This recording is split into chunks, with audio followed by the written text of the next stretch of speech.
Today I will be going over some top pregnancy must-have vitamins, and this is just my opinion on some of the vitamins that I feel are best for a home birth, and especially an unassisted home birth. The number one vitamin is the prenatal. So if you're watching this, you probably already know what the prenatal does for you and what it's good for and all the stuff it has in it.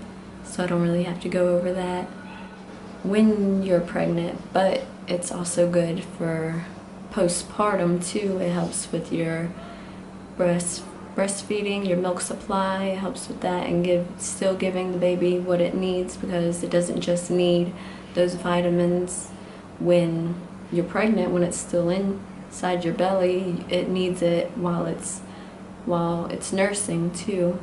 So it's a good idea to take those after you have your baby also.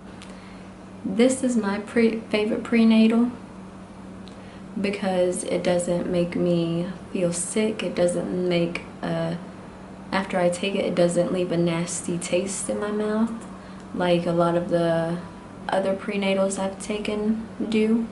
And it's in a capsule, so it's a little easier for me to take than a regular, just a hard pill. They're also my favorite because they're natural. They're raw, which means they're whole foods are in them. It's no fillers, no additives, nothing but what you need is in there. So number two is DHA. DHA is most of the time, DHA is in most prenatals, but it's not in this brand of prenatals. So I had to buy some so I could be getting the DHA that I needed. And the DHA helps support your baby's brain development and its immune function development. So I feel that's pretty important for a home birth, and especially if you're not gonna vaccinate like we didn't, and we're not going to. So because it helps your baby's body to fight off anything that could potentially get them sick or anything, especially while you're breastfeeding. It's a really good idea to take that also. I also read something where it says DHA helps your postpartum mood, like if you're in a bad mood or something after you have your baby. Number three, folic acid. Folic acid, you can usually get it from a lot of leafy green vegetables, the spinach, or like lettuces, romaine lettuce, regular lettuce. And if you don't really like the leafy greens, you can try beans. It's in beans. Folic acid helps the development of your baby's spinal cord and your baby's brain. It helps prevent birth defects in your baby's spine and brain. So I feel like if you don't go to the doctors and have an unassisted pregnancy like we did, if you're kind of nervous about like something being wrong with your baby or anything, you could just take extra of that just so it helps you to be more comfortable. If you feel like what's in your prenatal isn't good enough. I didn't take extra folic acid because I ate a lot of salads while I was pregnant, so I didn't feel like I needed it. Number four is vitamin K. If you're having a boy, I would especially recommend you to take the vitamin K supplement, especially if you don't want to vaccinate after your baby is born, because vitamin K helps with the blood clotting.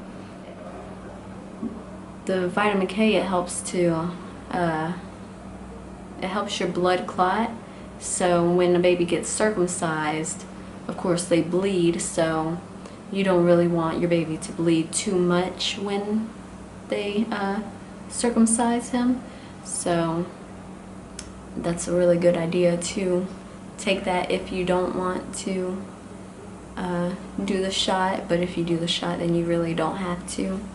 And you'll notice that most of these vitamins I have are the same brand, and it's just a coincidence that they're the same brand, but I feel like it's a really, really good brand for if you want natural, like no fillers or anything that shouldn't be in there to be in there.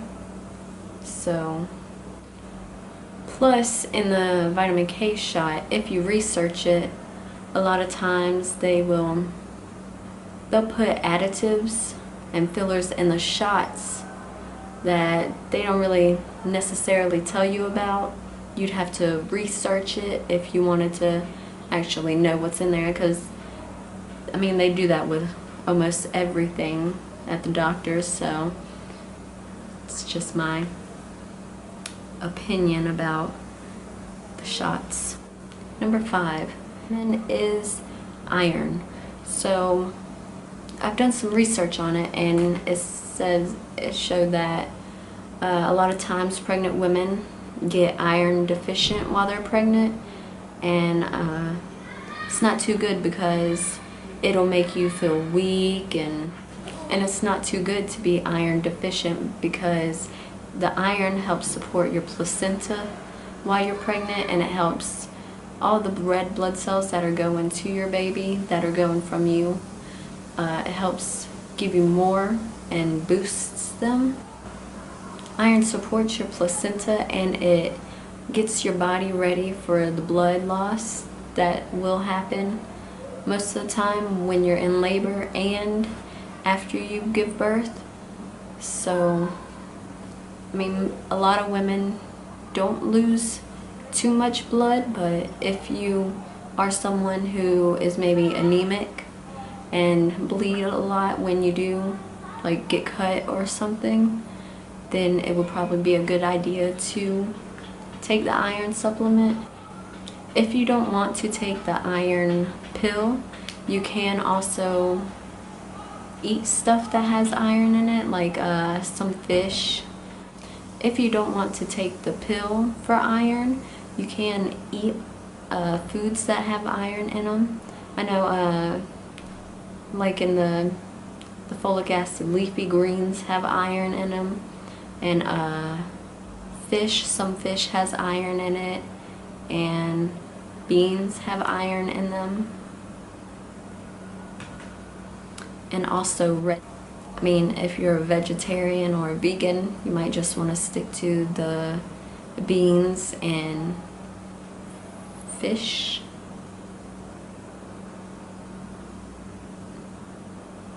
I'm not sure if vegetarians or vegans eat fish. I have one more vitamin that I would recommend home birth women, if you're doing a home birth, to take.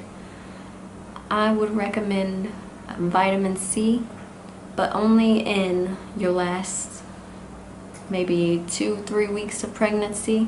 I would recommend you take vitamin C because vitamin C helps your body absorb the iron from your prenatals, and if you're taking extra prenatal, and if you're taking extra iron besides what's in your prenatal, it helps your body absorb that. I would only recommend taking 1 pill every day, even though the bottle says 2, because sometimes it can make your stomach upset. So those are my 6 must-have pregnancy vitamins, and I hope you enjoy this video, and I hope this video was helpful in some way to you. And if you have any questions about anything, feel free to email me or comment below. My email will be in the description box below. Thanks for watching.